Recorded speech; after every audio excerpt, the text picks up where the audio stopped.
driver is that of Josh Berry. Yarbrough, though, they know going into this qualifying session, they don't have to sweat it out that much because he is guaranteed to lead this field down for the start. Well, and that's a great opportunity to have to start at the front of this field, although Sam admittedly said a little bit earlier on in the week, well, you know, qualifying on the pole here, while it's nice and leading into the week anticipating that perhaps there were going to be some drivers sent home, that's no longer the case. But starting on the pole position here, while it's nice, you get the best track position to start, not necessarily the name of the game. It's all going to be about saving tires. So whether he stays up front, whether he drops back, I'm sure that's something they've had a couple of months at least at this point, Eric, to discuss. A lot to look forward to in just qualifying. It's right around the corner. We'll be back to set the field for tonight's running of the Charlie Powell Memorial South Carolina 400 from Florence right after this.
Welcome back to the Florence Motor Speedway as we are getting set to qualify. Single car qualifying for the late model stock cars to set the field for tonight's running of the Charlie Powell Memorial South Carolina 400. After an amazing night of racing action last night, we can only imagine what this evening is going to have in store for all of us. I'm Eric Brennan, Blake McCandless, and Jacqueline Drake will be touching base with us shortly as we are getting towards the point in our program where the focus shifts towards who will start their night off on the right foot in terms of having momentum on their side and flexing their muscle in front of what is a stacked field of cars in front of this healthy crowd of race fans on this November evening. And Blake, it's really hard to handicap this field in any capacity. You look at the practice sessions and how laps were turned leading up to this point, but the reality is everyone was on a different agenda. Some mocked up for qualifying, some were on older tires. This is the first chance that we have here to figure out who's got what underneath them for this race. And that's why it's difficult to kind of get a read on exactly who's going to be fast. You talk to a lot of these drivers. If they were kind of at the bottom end of the practice charts, well, you know, we didn't have the sticker tires. We weren't mocked up. And while that's certainly true, you know, there's a general consensus down here that everybody feels like they have a shot to win this race. The driver comes into play that you may not know exactly what you have when you put sticker tires on, and you're going to have to go through 2 125-lap runs here at this racetrack, which is certainly a unique challenge in its own right. But a general sense of optimism, and Eric, I think for good reason. When you look at this field, all these cars that are laying out in front of us right now. I mean, even just on our picture right now, you could see a couple of cars at the front of the grid. Stephen Nasse, Ronnie Basset Jr., who nearly won the Cards Tour race at this racetrack a little bit earlier on in the year. Brandon Pierce also sits. We know how good Lee Pulliam Performance has been. They won this race a year ago with Brendan Queen. And, you know, somebody, it was actually Thomas Martucci Jr. Was down in the pit area asking me a little bit earlier today, so who do you got today? And, you know, he paused me for a second, and I could not come up with a single driver. I said, well, you know, there's this guy, and, you know, this girl may not be a bad pick. You know, there's so many options in terms of who could go to win this race. The best in late model stock car racing in the country have come out to put on a show for, as you mentioned, this sold-out crowd. Yeah, Florence. The drivers have come out, and the fans have come out, and we know that there is a lot watching from home as well. There's been some incredible content pieces done by our team at FloRacing to kind of just even more set the stage as to what we are going to see. In fact, I saw they caught up with Josh Williams, who's been a very popular story here all night long. Boo Dalton there in the 50 car. He came up one spot shy of what was an all-pro limited win again last night, just as he did in 2022.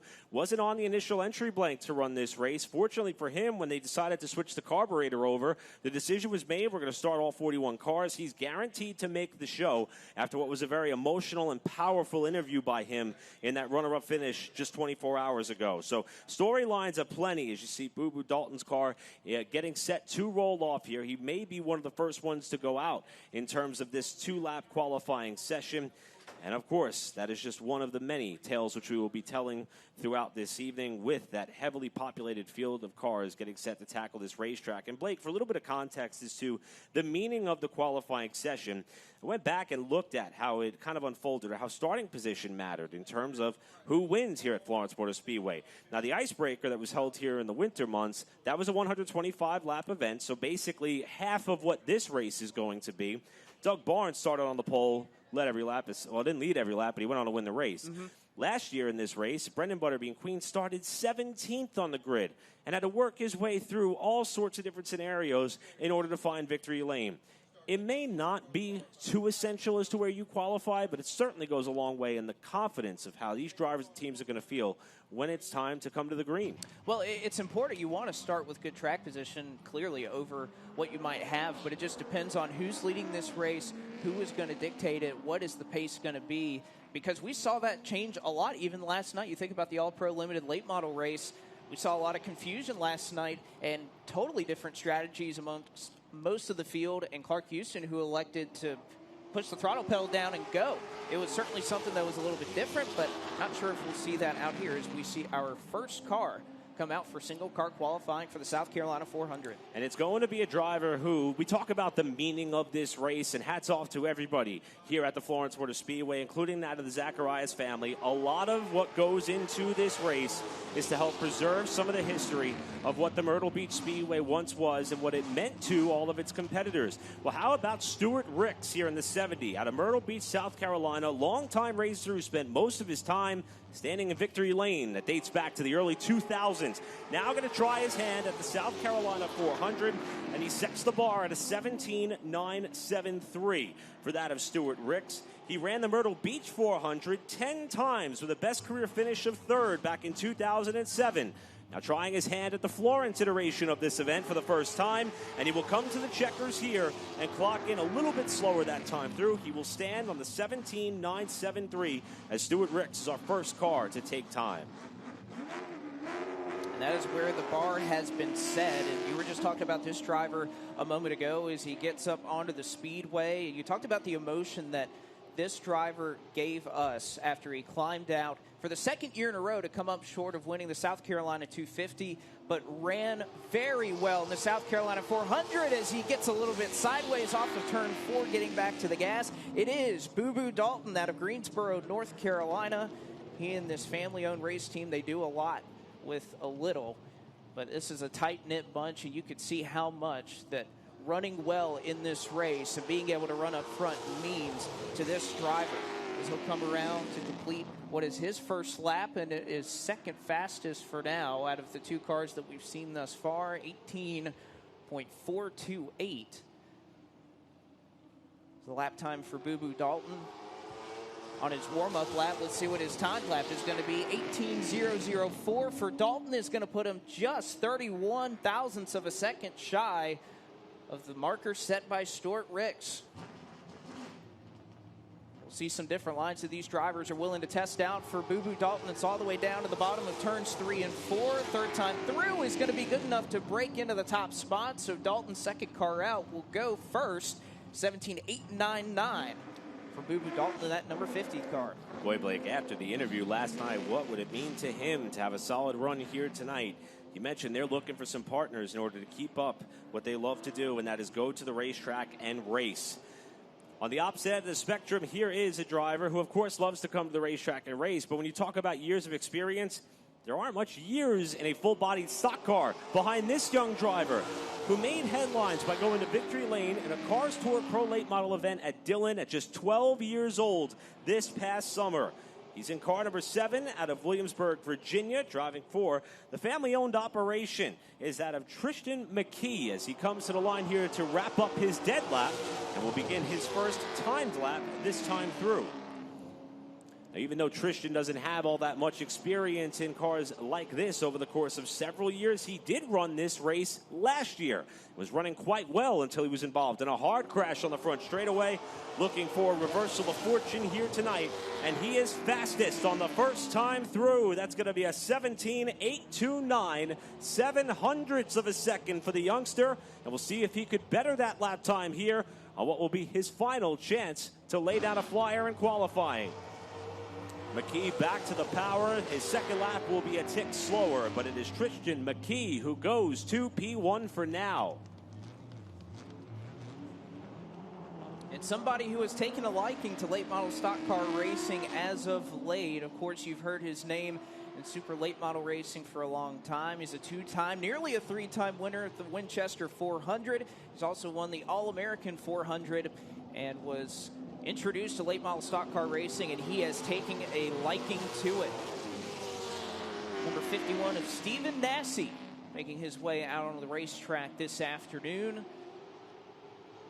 As mentioned, I remember Stephen, after he climbed out of his race car, running the Cars Tour race a couple of weeks ago. It was a heated battle with Bobby McCarty in which both drivers gained a mutual respect amongst one another, and again, Neese really taking a liking to these late model stock cars, but has a totally different challenge in front of him of trying to master the Diamond of the Southeast here at Florence Motor Speedway. First lap around scored for Stephen Neese is going to put him in the second position and just needs 7/1000ths of a second to chase down the number 7 car. 17.836 is the marker that he sets. He needs to beat an 8.29 to be the fastest of the 4 that have come out thus far. Has he found 7/1000ths on this lap? And he's going to find 4. So 17.832 is going to put him just 3/1000ths of a second shy. And Eric, we've seen a lot of good cars go out right now, and already just under 1/10 of a second separating your top 3. Neese may not be happy that he wasn't able to jump to the top of the charts, but you can't argue how consistent those 2 laps were. That was very close for the 2-time circuits for that of Neese. As our next car enters the racetrack, this driver out of Lexington, North Carolina. Another driver representing his family-owned operation. This is going to be his first South Carolina 400 start, but he does have 2 prior events under his belt at what was then the Myrtle Beach 400. In 3 attempts, unfortunately, his best finish was 32nd. Looking to better that by a large margin, as he's been on a bit of a roll in late model stock car competition. Has that of Ronnie Basset Jr. in the 04. Basset committed most of his 2023 season to the Cars Tour, finished 7th in championship points, and he goes to the pole on his first time lap through. 17.625 by 0.2 of a second. Ronnie Basset Jr., who is a podium finisher here in the Cars Tour event earlier in 2023. He has dropped the hammer and goes faster yet that time by 17.605 for Ronnie Basset Jr., your provisional pole sitter, clear of the field by 0.2. And I think this is going to be one of those cases, Eric, especially with where we are in terms of the weather here. You talked about that the sun was kind of out in turns 3 and 4 a little bit earlier on. As time has gone on, the sun is starting to set. This track is going to continue to get colder. So for those drivers, you know, we see sometimes out in these races, you want to take a late draw, you want to take an early draw. I'd have to imagine as this track continues to cool down, you get a little bit more grip out there for a 2 or 3 lap run. It's going to be a lot better, I would imagine, to go later in the going. Not going to try to deter this driver out of Aledo, Texas, driving number 10 Toyota for R&S Race Cars. This is Kaden Honeycut. What a great season he has had across all forms of motorsports. He capped it off a couple of weeks ago at Phoenix, ran out in a Young's Motorsports truck and was running up towards the top 5 in the waning laps, and came back and won a pro late model race to wrap up the season at Caraway. Honeycutt's first time is going to be second fastest, 17.737 for the first trip around. The young driver out of Aledo, Texas. And a solid-looking lap as he nearly brushes the wall off of turn 4, but it's not going to be enough to unseat Ronnie Basset Jr. Honeycutt's second fastest of 6 cars so far, and he'll stand on a lap that was faster his first time around than his second, in a 17.737. So right now it is Ronnie Basset Jr. who is still the quickest. Again, these drivers vying for the bragging rights, essentially, for being that of a Quick Time Award holder, as we know that Sam Yarbrough is going to be starting on the pole for this race. Hard to believe this is going to be essentially the late model stock portion of a South Carolina 400 debut for this driver out of Eden Prairie, Minnesota. Adorning the number 43 on his race car tonight, 2023 ARCA Menard Series East champion with 4 wins in 8 starts. William Sawalich is on the clock. Sawalich also dabbled in several other facets of stock car racing, including super late models, where he won the All-American 400 about 1 month ago. Trying to keep that momentum rolling into Timmonsville, South Carolina tonight as he holds a pretty wheel back to the line third. Sawalich with a 17.785. Needs a little bit less than 0.2 of a second to overtake Basset for the quick time. Seen these drivers hustle their way off turn 4. Sawalich no exception as he burps the back tires, coming back to the line. Second lap will be quicker, but not enough to improve. Sawalich P3 in on the scoring charts.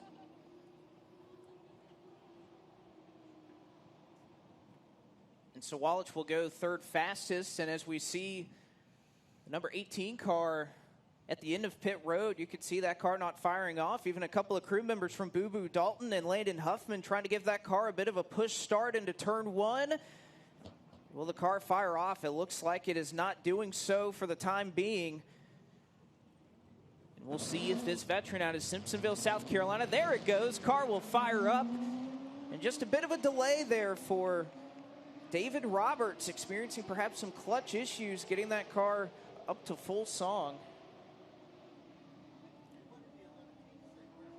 As that blue and orange machine, oh boy, is he lighting up the rear tires, trying to get that machine pointed in the right direction here to start what is his dead lap here at Florence Motor Speedway. A long-time competitor across many different disciplines of motorsports, but includes a track championship at Anderson Speedway. And of course, like many drivers that we see in this field tonight, Eric, somebody that competed for a very long time at Myrtle Beach Speedway before its demise, has also made a trio of starts here at Florence Motor Speedway, or several rather. Picked up 3 top 10s in late model stock car competition at this racetrack this season. Second lap around for David Roberts, perhaps experiencing an issue, is going to be 8th fastest for now. 18.003 is his time here. And again, we'll have to imagine a lot of work going to be done on this car, trying to get it going in the right direction. He is able to pick up 1 spot, though, on his second trip around. 7th fastest for David Roberts, instead of 17.914, 7 of 8 cars. Talk about how difficult and tricky this racetrack is. We are seeing it play out for the 8 cars that have been on track so far for qualifying. Here is going to be our 9th participant in the session. This driver, of course, has much attention across several facets of all sorts of digital media outlets. He's very outgoing about what it takes to put this car, which comes out of the family stable, on the racetrack. In the High Rock Vodka, number 75, Landon Huffman is on the clock. Landon may have caught the attention of many in the mid-portion of the 2023 season.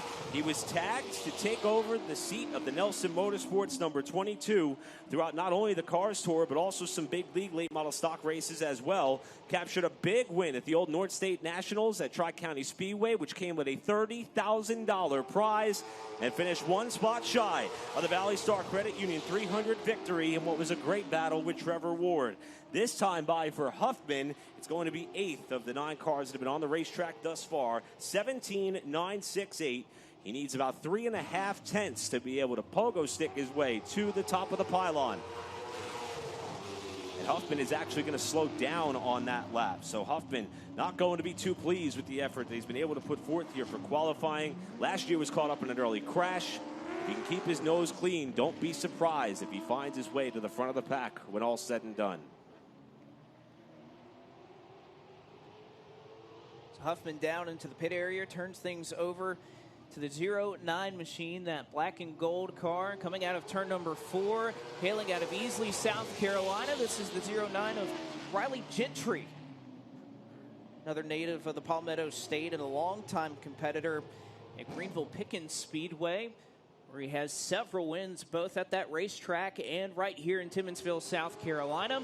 Includes a All-Pro Limited Late Model Series win that he was able to pick up last season at Greenville Pickens.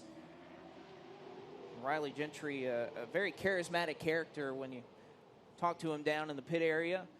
He's been a longtime competitor in late model stocks around this area. Off of turn 4, looks relatively smooth, and it's fast for Riley Gentry. Second quickest, as he looked like he could get the power down off of turn 4, 17.709. An incredible effort and an incredible story. Can he go to the top of the charts? He just needs about a tenth to best Ronnie Basset Jr. and not able to make it happen on his second trip around, but nevertheless a fantastic lap for Riley Gentry. We'll put that 09 car in the second position. And Eric, it looks like we may have another car that needs a little bit of help getting off of the pit area, but eventually the number 16 car is able to fire up. Now, normally when we see a number 16 car out of the McCumbee Elliott stable, it's usually driven by that of Chad McCumbee.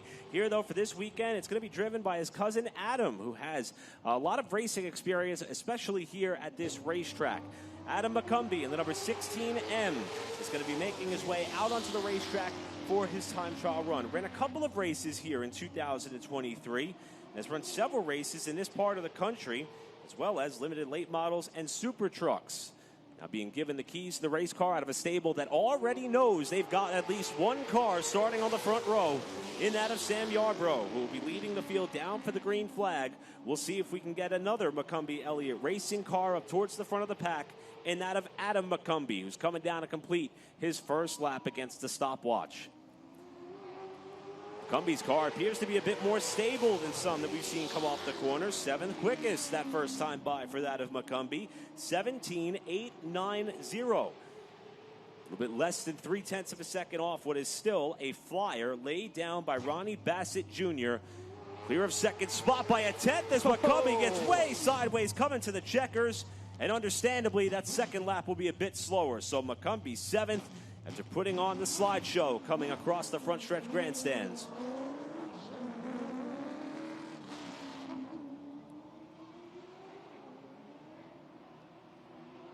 As McCumbee will pull that car down to the bottom of 3 and 4.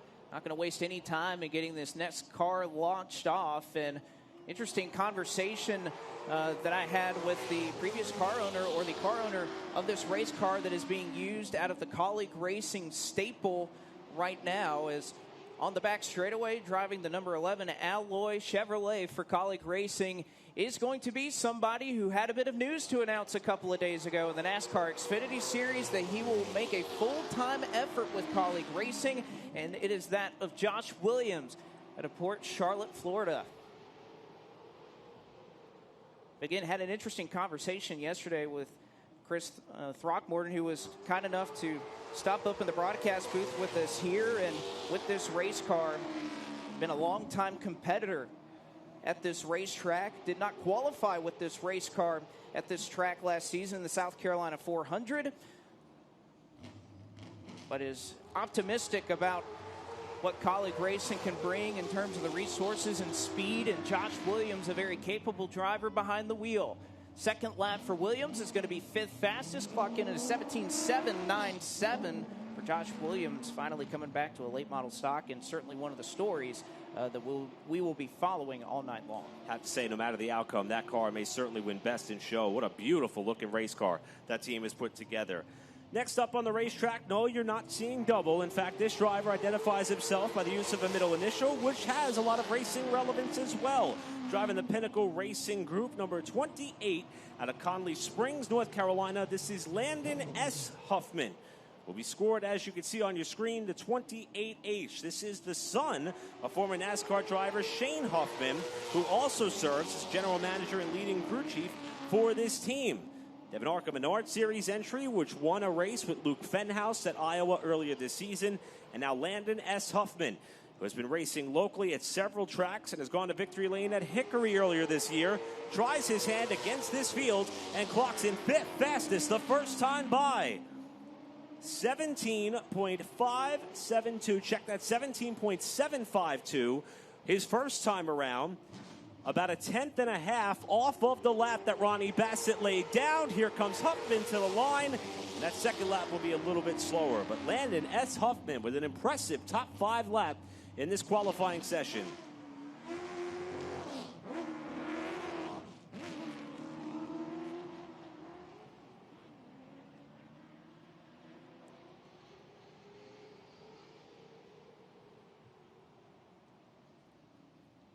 So Ronnie Basset Jr.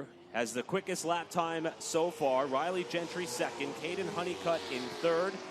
As we continue on with our time trial runs here at Florence. Making their way off of turn number 2 now.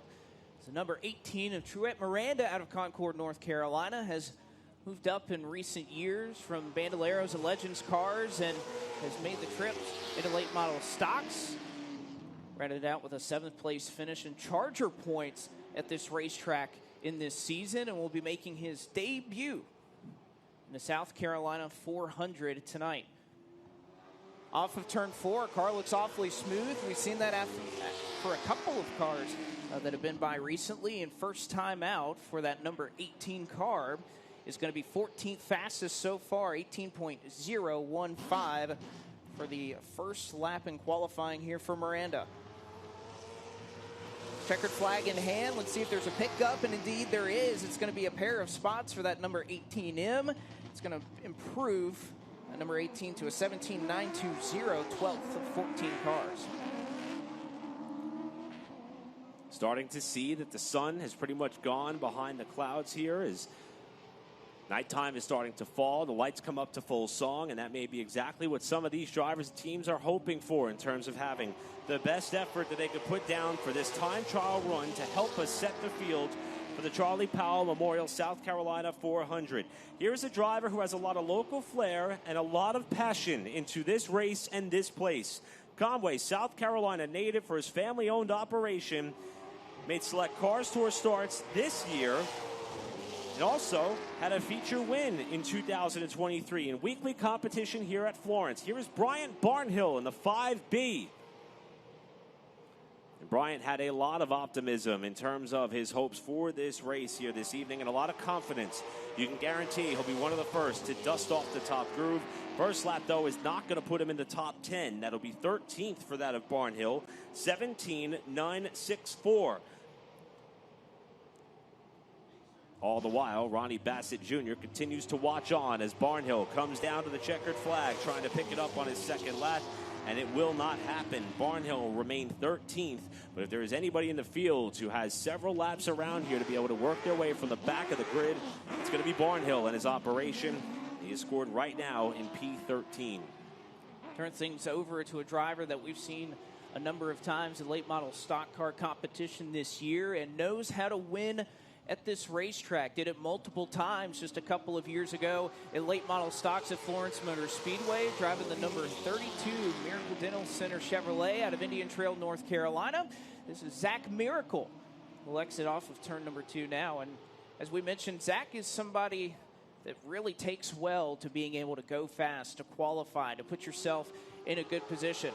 Ran several Cars Tour races this year, netting what was a best finish in terms of the races that he ran this season at North Wilkesboro Speedway.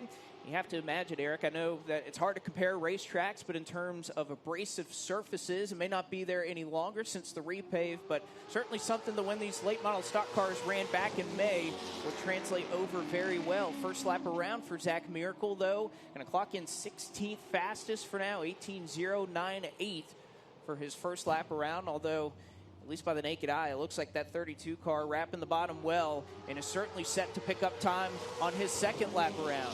And Miracle's going to be able to do it as he jumps nearly 10 positions up into 7th, 17.825 for that of the number 32 of Zach Miracle. So far, we've had 16 cars on the racetrack for this time trial effort to help us set the starting grid for tonight's race. Next on the racetrack, made a switch of teams in the midway portion of the season. Also has run several races here at Florence Motor Speedway in 2023. Here's car number 20 out of Miami, Florida, Josh Dickens on the racetrack. This will be his first South Carolina 400 in a late model stock car, but finished 5th in the All-Pro Limited race run in 2022. He was also running a legend car back then, which was how he cut his teeth and learned his motorsports knowledge, and has gotten very comfortable and familiar with these race cars. Was spun out of the lead there, but came back to finish top 5 in a Legends feature as well in 2022. Now trying to continue the stretch of momentum he's been on with the Van Dyke Racing Performance team. First lap for Josh Dickens will be 14th, so a handful of spots out of the top 10 as things stand. Not seen many drivers improve on their second timed lap. In fact, the field is just about split in terms of the second lap being better.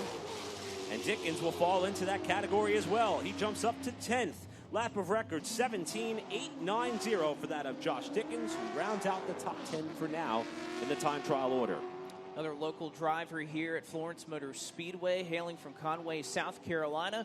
You can see it's not going to be the number 2. It's going to be the T2 of Travis Truet, fittingly so, but does so in honor of his cousin Taylor, who passed away several years ago. But Truet looking to make his way out onto the racetrack right now. And was one of 11 drivers, Eric. I know this is kind of the big difference in what we're seeing this year with all 41 cars being able to start this race. He was one of the few that was unable to qualify for the starting field a year ago, but finished 7th in late model stock car points here at Florence in 2023.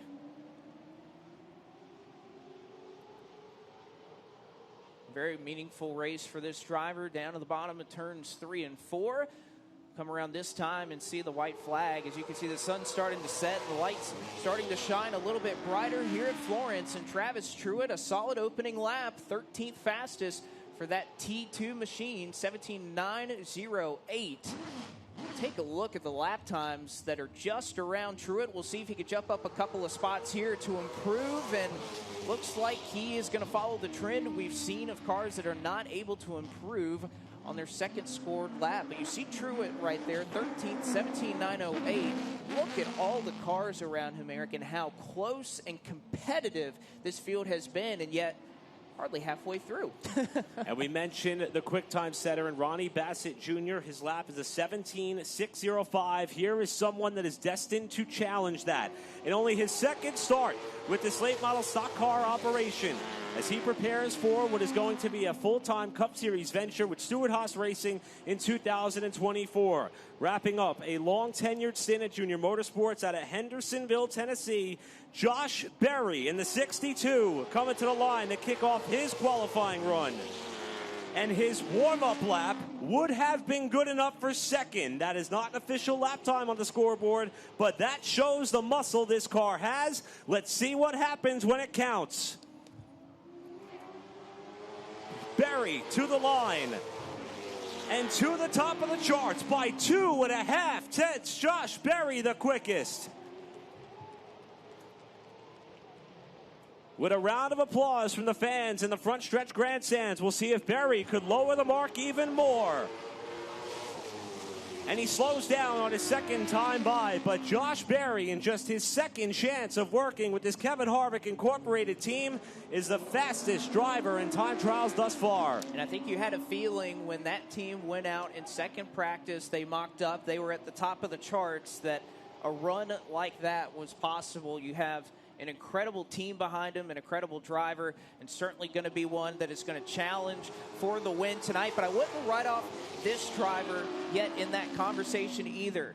Driving the number 8, Bass Pro Shop Chevrolet for Junior Motorsports, and was a winner here earlier this season in Cars Tour competition at Florence Motor Speedway, coming off the heels of back-to-back Cars Tour championships, is the number 8 of Carson Quapple.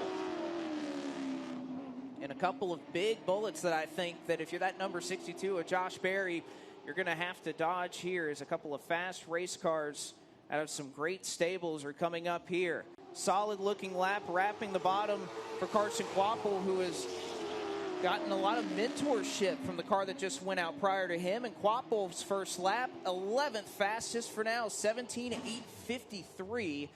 For the first of 2 consecutive Junior Motorsports entries that we'll see in single car qualifying. Off the corner slides Carson Quapple, and he'll slide up several positions up to third, 702 rather. as Quapple finds a little bit of time on his second lap. Many of the fans who've come out to Florence Motor Speedway tonight are adorning the same colors and numbers that this driver has been able to parade around late model stock car tracks over the last couple of years, making a return to late model stock competition in this race. Two-time Daytona 500 winner, NASCAR Hall of Famer, two-time Xfinity Series champion, championship-winning car owner, and of course, his weekly job in terms of running Dirty Mo Media, being on NBC Sports, but this is what he loves the most. Dale Earnhardt Jr. is on the clock. Finished 9th in this race last year after having to come from the back of the field twice, 6th in the locked-in 150 in September. And now he's trying to chase the 17.354 that Josh Berry put down as the quickest car. And the lap here for Junior will be 12th that first time through, 17.874. Junior needs about a half a second to get up to being the quickest car in this session. Checkered flag in the air for Junior. Second lap will be a little bit slower, but when it comes to having to manage your equipment and bide your time, no worries if Junior has to start in the midfield here tonight. His track record in late model stock car racing has been phenomenal. He wraps up this run just outside of the top 10. And it'll be fun to watch that 3 car have to work his way through the traffic. Well, and I think you can say that about so many drivers that are in the field tonight, Eric, that if they don't get the qualifying effort they wanted, they know that they have the opportunity to get a good handling race car and save tires, and perhaps there's hardly any that are better in the field at doing it than this driver. Driver the number 57H machine for Carroll Speed Shop. This driver was not behind the wheel in practice yesterday. This was a car that was practiced by Conor Zillich, but is currently being driven by Jacob Hefner for Carroll Speed Shop. And again, this car was practiced by Zillich yesterday in late model stock car practice. He ran a separate car in the All-Pro Limited late model race later last night, which he won. They elected to put Zillich in a separate colored number 57 car for tonight. And now this 57 being piloted around by Jacob Hefner. First lap is 8th fastest for Hefner. We'll see the second lap is 3rd fastest. A great run for Jacob Hefner, 17.667.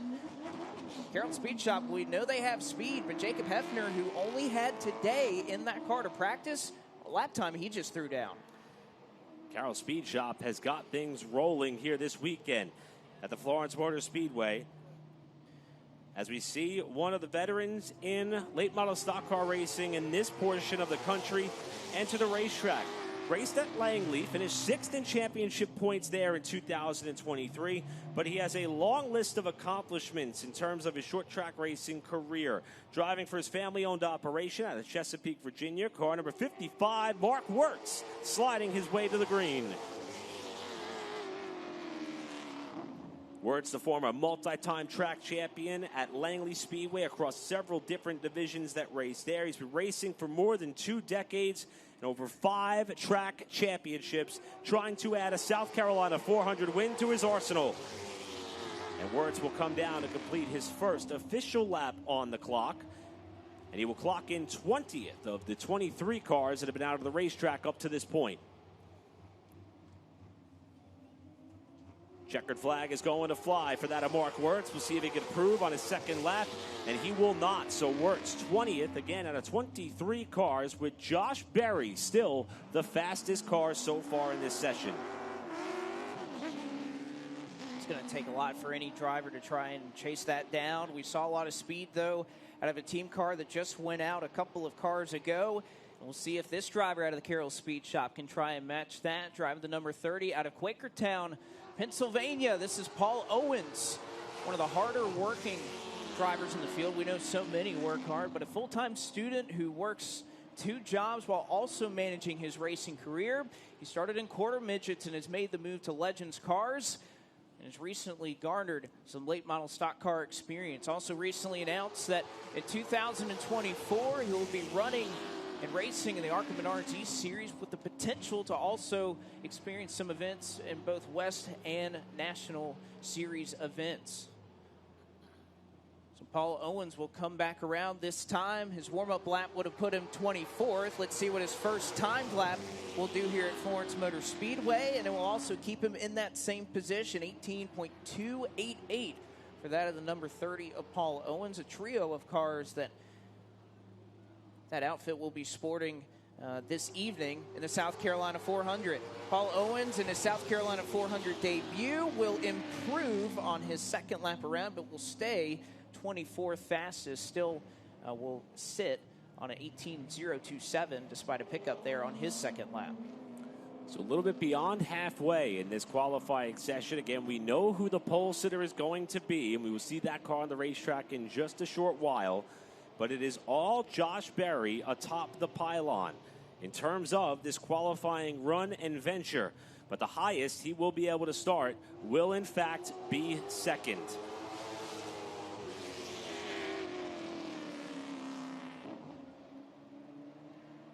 Next on the racetrack, veteran, late model stock car ranks, driving for Leapolium Performance out of Oak Ridge, North Carolina. Here is car number 2 of that of Brandon Pierce, who comes down to kick off his time trial run.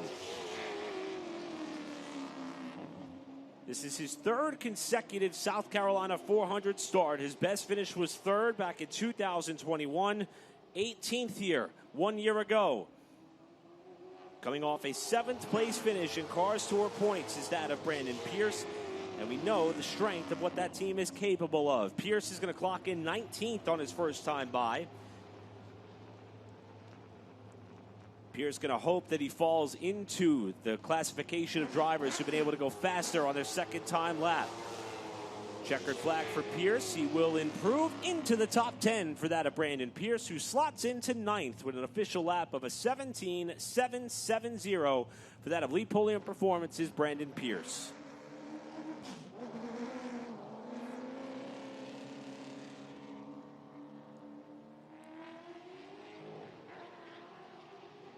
Coming off of turn number 2 right now, and what a season it has been for this young driver out of Zebulon, North Carolina. It was at South Boston Speedway in a spirited battle that he had with Peyton Sellers for the track championship, and going up to South Boston and getting the best of Peyton Sellers. That is one heck of an accomplishment. And Carter Langley in the number 5 was able to accomplish that feat here in 2023. Ran several races and was a full-time competitor in the Cars Tour a year ago. Finished 13th in points, and to the very end was competing for the Rookie of the Year over the course of that season. Langley's warm-up lap was a good one. We'll see what his first official lap will be here at single car qualifying, as we're just past the halfway point of drivers who have gone out. It's going to be a 17.867. The first lap for the number 5 of Carter Langley, going to put him slotted in the 14th position right now. And a handful of cars have started to improve on their second lap. A little bit tail happy there off of turn 4, and indeed that is not going to help him improve on his second trip around. So Carter Langley, 14th fastest for now, and stuck in a very close portion of the midfield right now in 14th. Again, 41 cars scheduled to come down to attempt to qualify for this race, all of which are going to have a chance to start in the contest, as we expected the potential of a couple of other drivers to attempt to make the show. The magic number has been met to allow all drivers to know that they are in the field here tonight, including this driver who started 37th in this race 1 year ago and worked his way up to a top 15 effort. This is car number 18 of Anthony Adams out of Simpsonville, South Carolina for the family-owned operation. We talk about the drivers in the field who this race means so much to. Adams said he was so happy to see this race return at this racetrack, and he feels that it continues to have a positive impact to those, especially those who were closest to the Myrtle Beach Speedway and what that track meant for all involved. Adams will match the car number on his first time through, 18th for the 18A. Anthony has raced since he was 12 years old and has competed against all of those who he is going up against throughout many different ranks of motorsports disciplines, and he will come to the line to be a tick slower on his second lap. So Anthony Adams, the 18A, remains 18th in terms of the stopwatch count. getting a launch in 1 and 2, and as you can see, trying to do all that they can to heat up those rear tires. And that number 29 car out of Newport News, Virginia. This is number 29 of Casey Wyatt. Has often been competing in the Virginia area for several years, mostly known for competing at Langley Speedway, and we know that, well, there's some drivers that are able to do pretty well at Langley. That ends up transferring pretty well here to the Diamond of the Southeast in Timmonsville, South Carolina. Competed in the Hampton Heat this year as well, and has not run the South Carolina 400 here at Florence, but does have 2 starts in what was the Myrtle Beach 400, of course, this being the spiritual successor, but competed in this event at Myrtle Beach Speedway a little further down the road. First lap around will be this time for the number 29. As you can see, a slide off the corner. Casey Wyatt, 29 car, is going to be 28th fastest. His first trip around, 18.076 for that number 29 of Casey Wyatt. Hard drifting off the corner and looks very similar to his opening lap, but it is going to net him a couple of positions. 24th goes Casey Wyatt in the number 29 car. Clocks in now 17.948, the new time for the car out of Newport News, Virginia. Next driver on the racetrack made a bit of history just 1 week ago while racing in the Carolina Pro Late Model Series at Hickory. Became the first female driver ever to win a race that is organized by that sanctioning body. Just this past week, graduated the Skip Barber Racing School at Road Atlanta to try to diversify her motorsports talents even more so. Out of Metamora, Michigan, driving car number 71, Katie Hedinger is coming around to kick off her qualifying effort tonight. Hedinger was in this race with this race team last year, but was caught up in a crash, finishing 25th. Rebounded from damage sustained early in the race and then a multi-car incident late in the going. Forced her to retire towards the end, but she is on a roll so far in 2023. What does she have here in qualifying? First lap for that of Hedinger is unfortunately going to be 29th of the cars that have been out on the racetrack so far.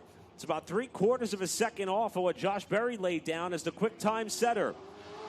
Hedinger with a chance to improve here this second time through. And it's going to happen up against the lap time, but it's not going to happen in terms of position. Hedinger 29th for the 29 cars that have been out of the racetrack thus far. Starting to move towards the last quarter of this field. 30th car that is going to be out on the racetrack is one that has run up front here at Florence Motor Speedway a number of times, most notably the season opening icebreaker that we talked about a little earlier on in the broadcast. The season opening pole position and win for this driver out of Forest Hill, Maryland. It's the 88 of Doug Barnes Jr., who at least at this juncture is trying to not become the second Ferrari in as many days to have the racetrack destroy his race car. We'll see what Air Doug is able to accomplish here as he completes his warm-up lap and will move off of turn number 2. A 2-time champion at Virginia's Dominion Raceway and spent a majority of his year chasing the NASCAR Advanced Auto Parts Weekly Racing Series National Championship. And first lap for Doug Barnes, going to be 10th fastest as he clocks in a 17.792. And in a precarious spot in the field where just a little bit of a pickup of time could net him nearly 5 or 6 positions in the running order. Let's see if he's able to find that. A big slide off of turn 4, and it's not going to be faster for Doug Barnes Jr. the second time around. So Doug Barnes, 10th fastest, 17.792 is where he'll stand. Why don't we keep it in the family here for another driver out of Forest Hill, Maryland, another driver out of Barnes Racing, another driver who bears the Barnes name. This is the brother of Doug, who we just saw on the racetrack, Trent Barnes on the track. Trying to see if he can eclipse the effort that his brother put forth to qualify in the top 10. Ran this race the last 2 seasons. Best finished 26th in 2021. Was caught up in one of the early multi-car crashes last year. Finished 37th, trying to improve on that effort here. Is Trent Barnes, who had to repair the car after sustaining some damage yesterday, and he begins his first official time lap here. Like brother Doug, frequent competitor at the Dominion Raceway. Been traveling about. In fact, competed at Hickory last week as well before having some misfortune, as Trent Barnes is going to beat his brother by the narrowest of margins. Just 0.003 of a second separate Trent Barnes and Doug Barnes right now, with Trent holding down the final top 10 spot in the qualifying order. Big slide off the corner as he comes to the line and goes to fourth, even with the bobble. Trent Barnes, fourth fastest in qualifying. I wasn't certain he didn't tag the wall there. I mean, looks like the side of that race car is okay. Doesn't see any scrapes on it, but boy, was he close. Must have never lifted. Yeah, well, that's going to be the case. And, well, we go from one driver who didn't lift to a driver who has all the right in the world to do so. Yeah. We talked about earlier, again, qualifying for now. You can see Josh Berry in the time that he has run, 17.354. He's going to be fastest, I would imagine, or at least is competing for to be the fastest of all the drivers that have gone out this far. But it is this driver driving the number 95 McCumbee Elliott Racing Ford out of Myrtle Beach, South Carolina, who will be leading us to green here in the South Carolina 400 tonight. He was able to accomplish that feat by winning the Locked-In 150 at Darlington Raceway weekend a couple of months ago. This is Sam Yarbrough, who has no true incentive really other than pride to try and run a fast lap, but yet it's going to be third fastest on Sam Yarbrough's first trip around, so not taking it easy is that number 95, who I believe, well, now he's going to take it easy, just going to be one lap that he has scored, but Yarbrough, who is your pole sitter, nevertheless ran the third fastest time on his only time he's going to sport in qualifying. And I got to say, tonight. That's quite the show of sportsmanship out of that cab. Now, obviously, they got stuff they want to learn. Matt Cox has yet to go out of that race team, but Yarbrough did not have to push at all and knock any more good off those tires than he had to. They obviously wanted to win that pole outright in terms of qualifying. Clocks in third, but what an effort by that team. Next up, the driver who has racked up some track championships over the last couple of seasons. Here in 2022, Hickory in 2023. Fresh off a fall brawl win at Hickory last season, and he's been dabbling in many late model stock contests over the course of the 2023 season, including a runner-up finish to Mason Diaz in the throwback race of the Cars Tour at his home racetrack at Hickory Motor Speedway. Driving the number 23 tonight out of Lincolnton, North Carolina, here is Cade Brown coming around to complete his first lap. And Cade has been known to be quite the qualifier. And it worked so far tonight. Second fastest for that of Cade Brown on his first lap. Unfortunately for that of Brown, he's going to need more than 0.2 of a second to leapfrog Josh Berry, who is still the fastest. And it's not going to happen. A little bit slower for that of Cade Brown, but the reputation of being strong when it matters in terms of qualifying will continue to carry over for the youngster, as he is the second fastest car in this session. So many fast cars that we have seen go out back-to-back. It's going to be just 8 drivers remaining who have yet to put down a time in single car qualifying tonight. We'll turn things over to this number 99 machine out of South Boston, Virginia, the Perrier Race Parts machine driven by Stacy Perry. We saw a couple of times in Cars Tour competition late in the season, a 2-time winner and 5-time pole winner in the Pro Cup Series back in the day, and a multi-time winner across several local tracks in the region, including his very native of South Boston Speedway. Finished 10th there this season in the midst of the Virginia Triple Crown at that racetrack, and has 5 prior appearances in the Myrtle Beach 400, both 1997 and 1999. So Perrier been at this for a long time. Going to be an 18-1-8-1 for the first scored lap around for Stacy Perrier. And out of the 34 cars we've seen, currently running 34th fastest. Looking for a little bit more off of turn 4 is that of Perrier, and he's going to be able to find some time, but will still sit in that 34th position, 18-1-5-7, the lap of record for that black 99 car. Here is a driver who has garnered a lot of attention here at the Florence Motor Speedway, and for good reason. Trying to make her first South Carolina 400 start, but was in the locked-in race and the icebreaker for this AK Performance number 21 team. This is Laney Bice out of Jackson, Georgia, who just over the last week found out that she was the 2023 Wendell Scott Trailblazer Award winner for all of her work that she does beyond just the cockpit of her race car, and by setting a solid example for all of those, particularly the young female drivers trying to find their way in this sport. And she also can get the job done on the racetrack. Second in points here at Florence in 2023. Let's see what Laney Bice can do here as she comes down to complete her first time lap. First lap for Bice is going to be a solid one here. She clocks in just outside of the top 10. In fact, 15th for that of Laney Bice in the 21B. Bice trying to keep that car stable as she comes down to the checkered flag. And she will move up into the top 10. 8th for that of Laney Bice. Her second time around was the best time around. 17.705 for Laney Bice in the 21.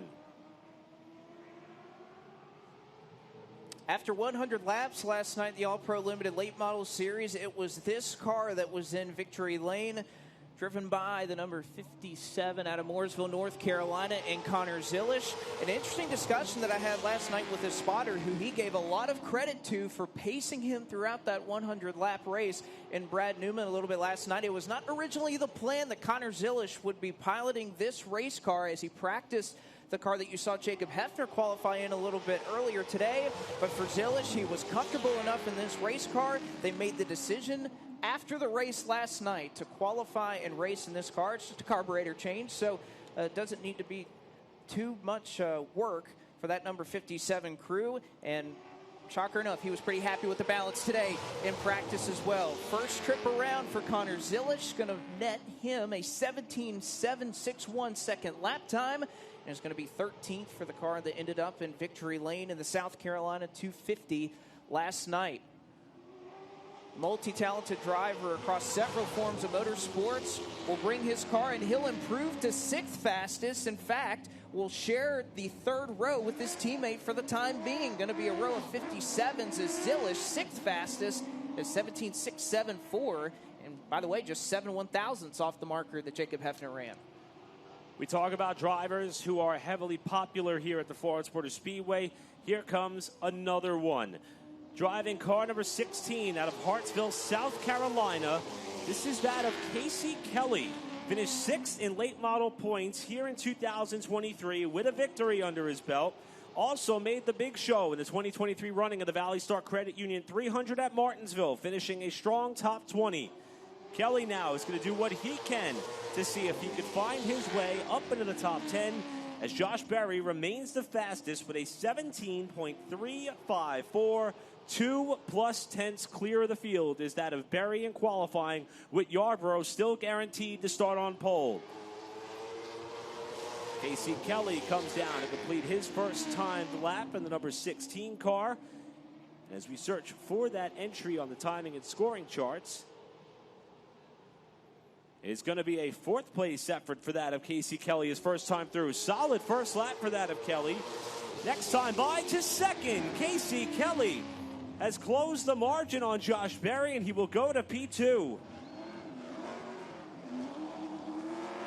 What a lap there. Casey Kelly, and talking to him earlier today, he was certainly confident in what he had here at this racetrack, and it's going to follow up with his twin. You know, that's one of the things about, of course, these two drivers are going to go back-to-back, and, you know, walking up to, it was Casey earlier today, I was like, you're Cody, right? And I understand it. I grew up an identical twin, so I know it can be pretty difficult. They were telling me they have some employees that they work with at their workplace that still can't tell them apart. So very difficult and very funny that the 13 of Cody Kelly out of Hartsville, South Carolina will follow up his identical twin brother, although there has to be one that's better on the speed charts here. Kelly's first time around, that being Cody Kelly, is a 17.859, at least on his warm-up lap, so you can imagine that the lap he runs may be strong. 17.810 is the lap that he just ran, as you could definitely hear something different with the pitch of that race car on his first lap around. That'll put him 18th fastest of all the drivers thus far.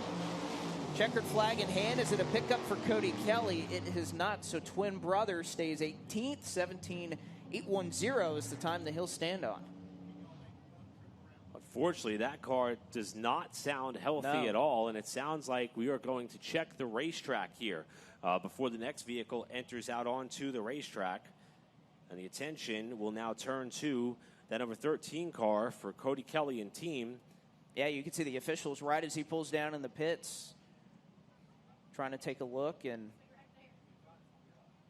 see if there may be fluids coming out from that number 13. And his warm-up lap was fantastic. Ran in the 17.8s, which has been indicative of a car that we're probably going to see in the top 5 times. But you definitely hear the second and third time around match those lap times relatively in the 17.8 second bracket. But fortunately, some inspection being done on that race car. And as you mentioned, they're going to take this opportunity to do their thorough inspection of the racetrack and see if any fluid may have come down before we have just about a handful or so left to go out for qualifying.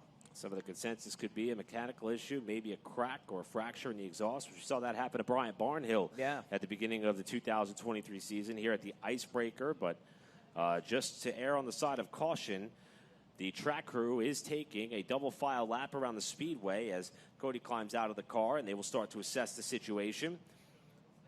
All the while, we've only got about 3 cars left to go. 3 cars to go in qualifying. Again, Sam Yarbrough is going to be on the pole no matter what, but tonight's racing agenda is going to unfold like this. Once we wrap up qualifying here, we'll shift to opening ceremonies. The first division that will be on the track will be the street stocks for 50 laps. Mini stocks will follow with a 50-lapper of their own, and it will all lead into the headline event, the 250-lapper for the South Carolina 400 here at the Florence Motor Speedway. And that is how we will bid farewell to this annual event in 2023. Interesting race format we'll highlight there as well when the opportunity presents itself. But first, we are going to see the driver who won this race 1 year ago try to see what he can do against the stopwatch. Driving the best repair company, Lee Polier Performance 03 out of Chesapeake, Virginia. There are many fans of his littered about the grandstand. Several Butterbean t-shirts amongst the fans who have come out to Timmonsville tonight. Brendan Butterbean Queen. Queen, a 4-time winner in the Cars Tour, including one of the marquee events on the season at North Wilkesboro. Won several poles as well in that 2023 season, which saw him finish second in championship points. Won the Hampton Heat at Langley. Second time he did that. Won the Battle of the Stars at New River All-American Speedway. Now trying to win the South Carolina 400 for the second year in a row. And Butterbean comes to the line to wrap up his first lap, and it is 16th, so not the best lap that he was hoping for, but don't forget, he started 17th here 1 year ago. We'll see if Butterbean can pick it up right there with his Lee Polier Performance teammate. He's going to jump up into the top 5. Butterbean to P5 with a 17.631. You know what he told me earlier today? Qualifying's not really our thing. So I can only imagine if he thinks of that car, and he definitely believes it is going to be a fast one in this race, and what a full circle moment it could be for a driver who pretty much put himself on the map in late model stock car racing by winning the South Carolina 400 a year ago. If he can compete and indeed try to win that race. But just 2 cars remaining. Going to bring out the 0-2 for Milliken Racing. Out of Charlotte, North Carolina, this is the 0-2 of Justin Milliken, a long-tenured racer amongst many in the field at the now defunct Myrtle Beach Speedway, including the 2018 NASCAR Advanced Auto Parts Weekly Racing Series Trap Championship at that racetrack. So has so much experience at these abrasive surface racetracks. Finished second to Garrett Campbell in the 2011 running of the Myrtle Beach 400. And Milliken's first lap in the 0-2 is going to be 32nd fastest, 17.941, just behind that of Truet Miranda and David Roberts. Leading us into the final car, will it be a pickup? Indeed it will, 17.767. And a decent pickup there for Justin Milliken, who finds himself in the 16th position now, just in front the other lead podium performance car, and Brandon Pierce. The final car to go is certainly going to make Josh Berry sweat this out in terms of saying that he laid down the fast time in qualifying for the South Carolina 400. Another McCumbee Elliott Racing car. This one and the driver out of Long, South Carolina, Matt Cox, 2023 track champion here at the Florence Motor Speedway with 5 wins. He's collected multiple titles at this track and has been oh so close to winning the South Carolina 400 and has led several laps along the way. Cox's warm-up lap would have been good enough for 6th. He's on a flyer. Time to beat a 17.354. We'll see what he's got as he comes to complete his first lap. Second fastest by 17 thousandths of a second for Matt Cox. Needs just a little bit more. Off the final corner to wrap up qualifying. Matt Cox to the line, and he's a bit slower. So Josh Berry, by the narrowest of margins, is the quick time setter with Matt Cox second fastest. 17 thousandths of a second is the margin between those top 2 cars in qualifying. But Blake, unfortunately for them, that's to qualify in second spot behind that 95. Well, what an effort put up. The 51 and the 95 coming out of that same staple. We know that they are so quick, and definitely a couple of names amongst the many in this field that you cannot write out here. But I think no doubt about it, especially when you just look at how smooth, how easy that 62 was driving in the midst of his qualifying lap. Watch out. He is going to be a force to be reckoned with tonight. We are in for a great race. Stars littered about the field, and we're getting closer to race time. We'll step aside. We'll be back. Opening ceremonies and feature action on the way here from Florence Motor Speedway right after this break.